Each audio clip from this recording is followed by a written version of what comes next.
Alright, take here. Little Pink Floyd Money. This is in 7/4, which is the reason I chose it. Very cool riff. We don't hear a lot of stuff in 7/4. So we're going to start by grabbing our B power chord here in second position. First finger's got the second fret of your fifth string for a B. Third finger has the fourth fret of your fourth string for an F sharp. Pinky has the fourth fret of your third string for a B. B power chord. So we're just going to break this into two halves. This will be beat 1, 2, and 3. Beat 1 is just going to be this B on the fifth string. Beat 2, we're going to go third string, then fourth string. It's going to be eighth notes, but something a little bit weird about those eighth notes we'll talk about just in a moment. And then we're going to come back to the B we started on. A couple different ways you could pick it. For some reason I like to go down, up, up, down. Oh, sorry. Yeah, down, up, up, down. But you might want to go down, down, up, down, which would be following the alternate picking rules a little better. So here's the thing with those two eighth notes on beat 2 when we went strings 3 to 4. Those are swing eighth notes. So if I put my metronome on here, it's at 120. Here's my quarter note.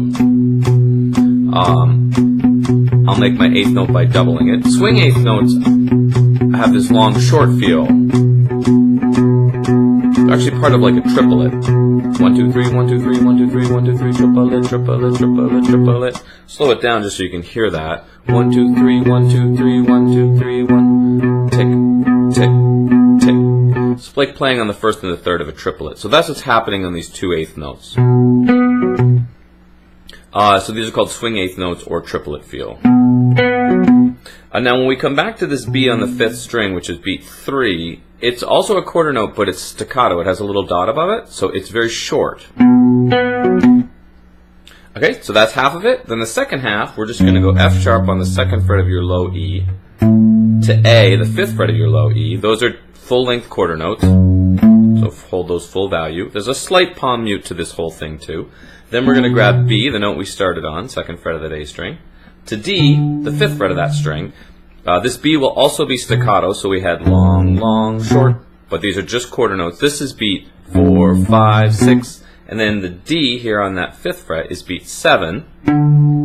We're going to give it a little bend. It's called a quarter step bend, so we're not even bending it a half step to make it sound to the next note, make it sound like the next note. So we're just a little tiny bend. So 4, 5, 6, 7, 1, and we start again.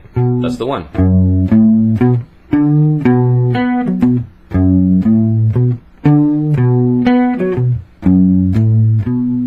1, 2, 3, 4, 5, 6, 7, 1, 2, and 3, 4, 5, 6, 7, 1, 2, and 3. Isn't that kind of neat? 7/4. We don't hear a lot of songs in that. One of the little tiny things, sometimes you hear them go, so for those last two notes on beat 6, you'll hear the B, then a little click with an up, and then back down on D for that beat 7. 6 and 7. And to get that click, just release this pressure here a little bit, just enough that we hear this percussive sound. Hit the D with the little bend.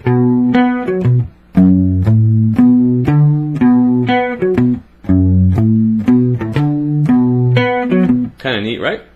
So that goes on for quite a bit there while he sings. Then we hear this F sharp minor chord come in, but there's a line at the same time. But the F sharp minor chord is basically your E minor chord that you probably know. So you just have two fingers on the second fret of your fourth and fifth string. Could be 1 and 2, 2 and 3, or 3 and 4. But if we want to make it an F sharp minor chord, we have to move up to second position, and our first finger has to become a bar. Sometimes you can use this second finger over top of your first finger to help with that bar chord too if you find it's hard to get that to sound proper. That's going to be, we're back to 4/4 here, so we're actually hearing this for 1, 2, 3, 4, 1, 2, 3, 4, and then E minor for actually a measure of 6, and then we're back to our 7/4. Kind of neat, right? So the other guitar, when we get to this F sharp minor chord, is going to go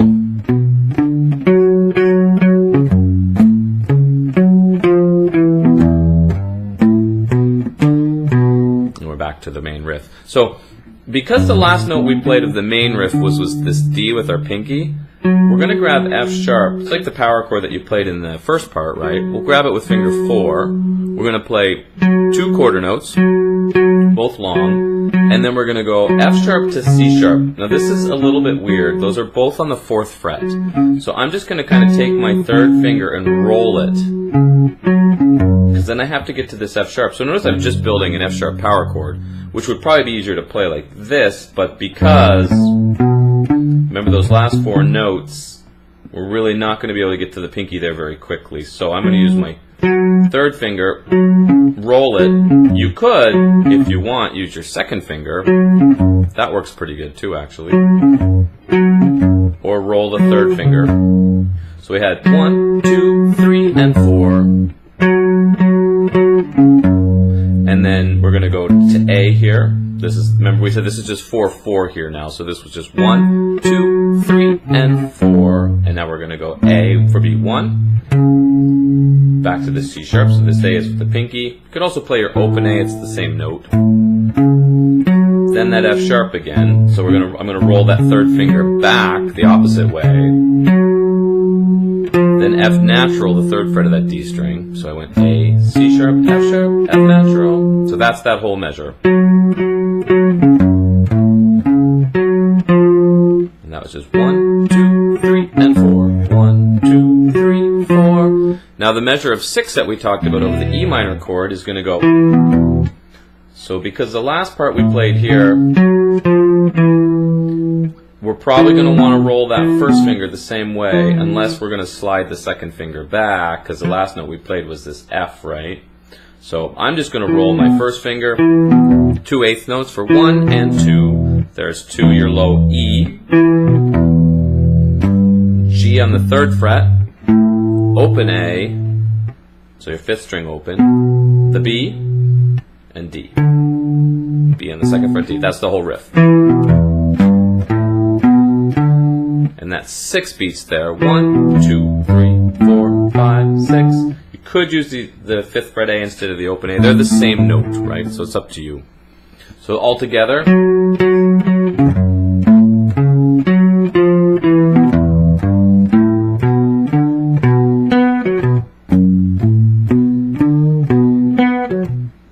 We're back to the 7/4 riff. Isn't that kind of cool? I think that's so awesome.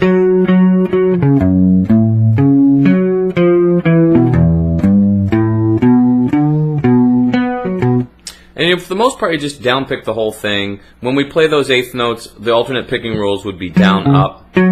You'll notice sometimes, though, I'm going up, up, like I talked about in the first of the video. I don't know where I picked that up, but that's just how I've been playing it for a long time. It doesn't really matter. It's up to you. Yeah, so that's the riff. I'm going to do another video on the... I don't know if I'm going to teach the solo, but I love the...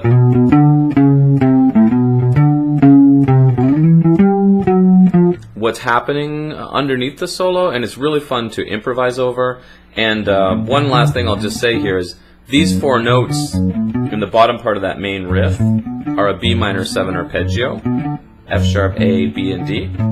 And if I take them and play them on the 4th fret of my 4th string, it's the same 4 notes, F sharp, A, B, D, an octave higher. If I moved them to the 7th fret of my 2nd string, there's the same 4 notes again, F sharp, B, D. F sharp, A, B, D, sorry. The nice thing about that, when you come here, it puts you in this B minor pentatonic box, which is good for soloing over this particular tune. And there goes my phone. So anyway, on that note, I will end it. Thanks so much for watching. Subscribe. Sorry about that phone. I should have muted it. Subscribe if you're interested in more. And yeah, follow the link in below for the site and any information that might be available for this video. Thanks so much for watching.